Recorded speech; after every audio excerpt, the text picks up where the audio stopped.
Presiden Prabowo Subianto meminta agar anak-anak sekolah tidak lagi dikerahkan untuk menyambut kedatangannya saat kunjungan kerja ke daerah. Ribuan pelajar antusias memenuhi sepanjang jalan setiap presiden berkunjung ke daerah. Mereka berdiri berjajar rapi di pinggir jalan hanya untuk menyambut kedatangan Presiden Prabowo Subianto yang akan melintas. Meski merasa senang dengan antusiasme warga, Presiden Prabowo mengaku prihatin karena anak-anak harus berdiri lama di bawah terik matahari saat menunggunya datang. Presiden Prabowo juga khawatir akan mengganggu kegiatan belajar di sekolah.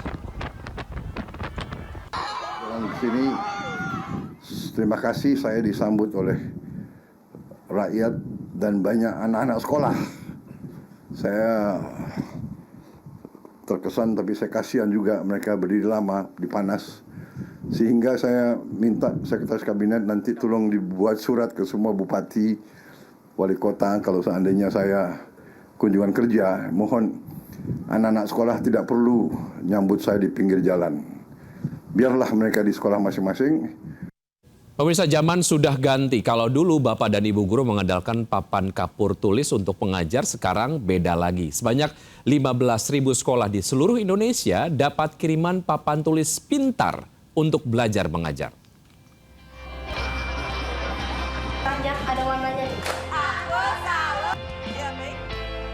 Era papan kapur tulis untuk belajar mengajar di sekolah pelan-pelan berganti. Seiring kemajuan teknologi, siswa makin akrab dengan perangkat digital seperti handphone dan laptop. Untuk mendukung proses belajar lebih interaktif dan sesuai zaman, pemerintah mengirim papan tulis pintar atau smartboard ke ratusan ribu sekolah di seluruh Indonesia. Salah satunya di SMP Negeri 4 Kota Bekasi, Jawa Barat. Di sebelah saya ini adalah alat yang bernama PID atau yang biasa disebut papan interaktif digital atau smartboard. Jadi ini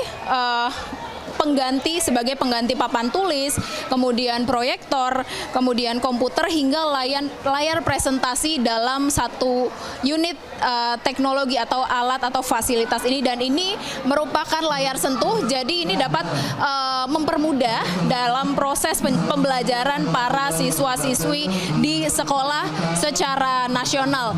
Dan untuk proses pengiriman alat ini sampai saat ini sudah mencapai 215.000 perangkat dan sudah tiba di sekolah sebanyak 172.000 dan masih ada dalam perjalanan 43.000. Namun diharapkan nantinya dapat tersebar secara merata, dan juga diharapkan pada Desember 2025 ditargetkan seluruh perangkat sepenuhnya sudah tiba di sekolah penerima.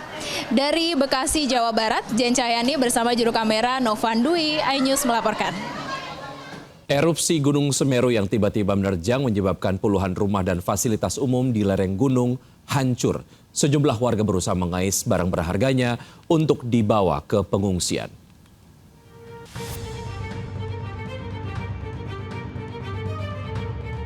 Puluhan rumah warga termasuk fasilitas umum seperti sekolah dan musola di Dusun Sumbersari, Desa Supiturang, Kecamatan Pronojiwo, Lumajang, hancur pasca erupsi Gunung Semeru.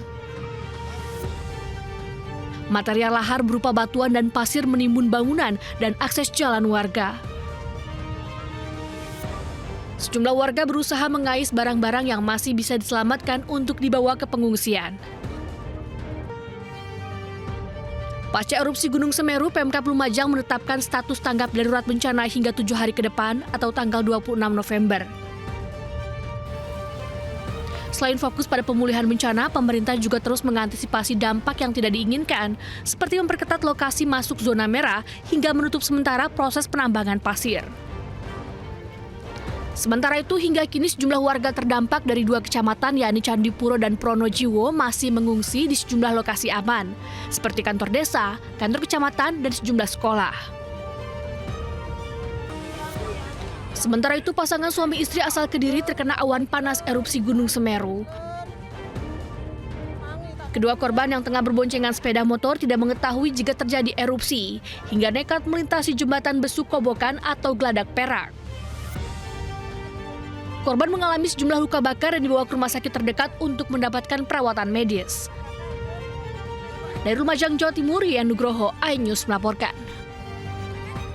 Sementara itu, erupsi Gunung Semeru menyebabkan 178 pendaki terjebak di kawasan Ranukumbolo, Gunung Semeru, Lumajang, Jawa Timur.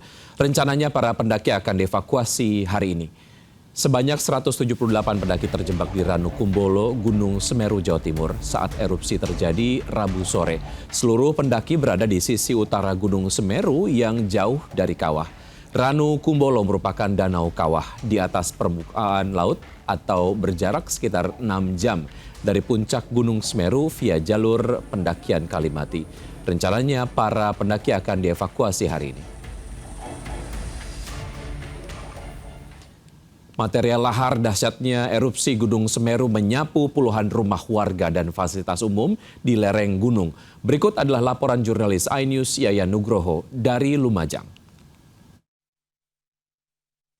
Selamat siang pemirsa, saat ini saya berada di Dusun Sumbersari, Desa Supiturang, Kecamatan Pronojiwo, yang menjadi lokasi terparah dampak erupsi Gunung Semeru yang terjadi pada Rabu sore kemarin.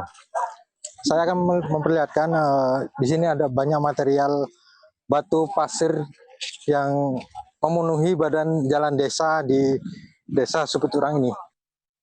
Di sebelah sini ada bangunan sekolah dasar 2 Supiturang yang hanya menyisakan pondasi karena memang bangunannya tersapu oleh dahsyatnya banjir lahar yang terjadi. Di lokasi ini juga banyak warga yang dari berbagai daerah datang langsung untuk melihat kondisi terkini dampak erupsi Gunung Semeru. Petugas tidak henti-hentinya menghimbau warga untuk tidak mendekat ke material yang masih panas ini karena bisa membahayakan kondisi warga yang datang ke sini. Untuk warga di Desa Supiturang ini ada sekitar 50 kepala keluarga yang terdampak yang saat ini sudah diungsikan di sejumlah titik lokasi di Kecamatan Pronojiwo. Dari Lumajang, Jawa Timur, Yayan Nugroho melaporkan. Enggan meninggalkan rumah meski dinyatakan kalah di pengadilan, warga terlibat kericuhan dengan petugas eksekusi di Sidoarjo, Jawa Timur. 1 orang sempat diamankan karena dituding sebagai provokator.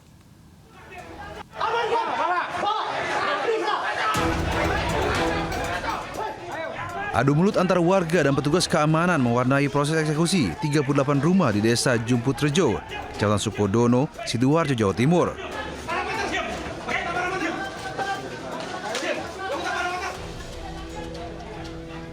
Polisi mengamankan 1 orang yang diduga sebagai provokator.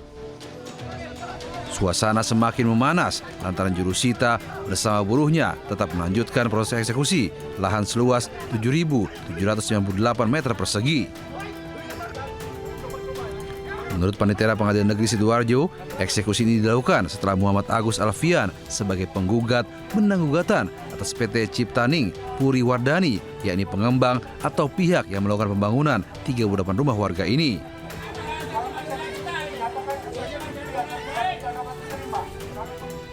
Sedangkan warga yang bertahan mengaku selama ini telah melakukan angsuran dan sebagian lagi telah melunasi pembayaran kepada pihak pengembang.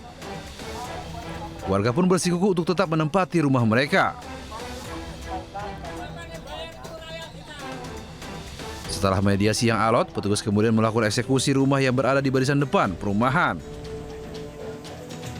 Sedangkan 36 rumah lainnya yang akses jalannya terdapat portal masih dijaga warga yang menolak eksekusi. Dari Sidoarjo, Jawa Timur, Yoyo Agusta melaporkan. Pemirsa, gara-gara banyak begal, ratusan warga menggeruduk Polres Belawan, Medan, Sumatera Utara. Warga menuntut polisi bisa tegas memberantas begal yang semakin merajalela.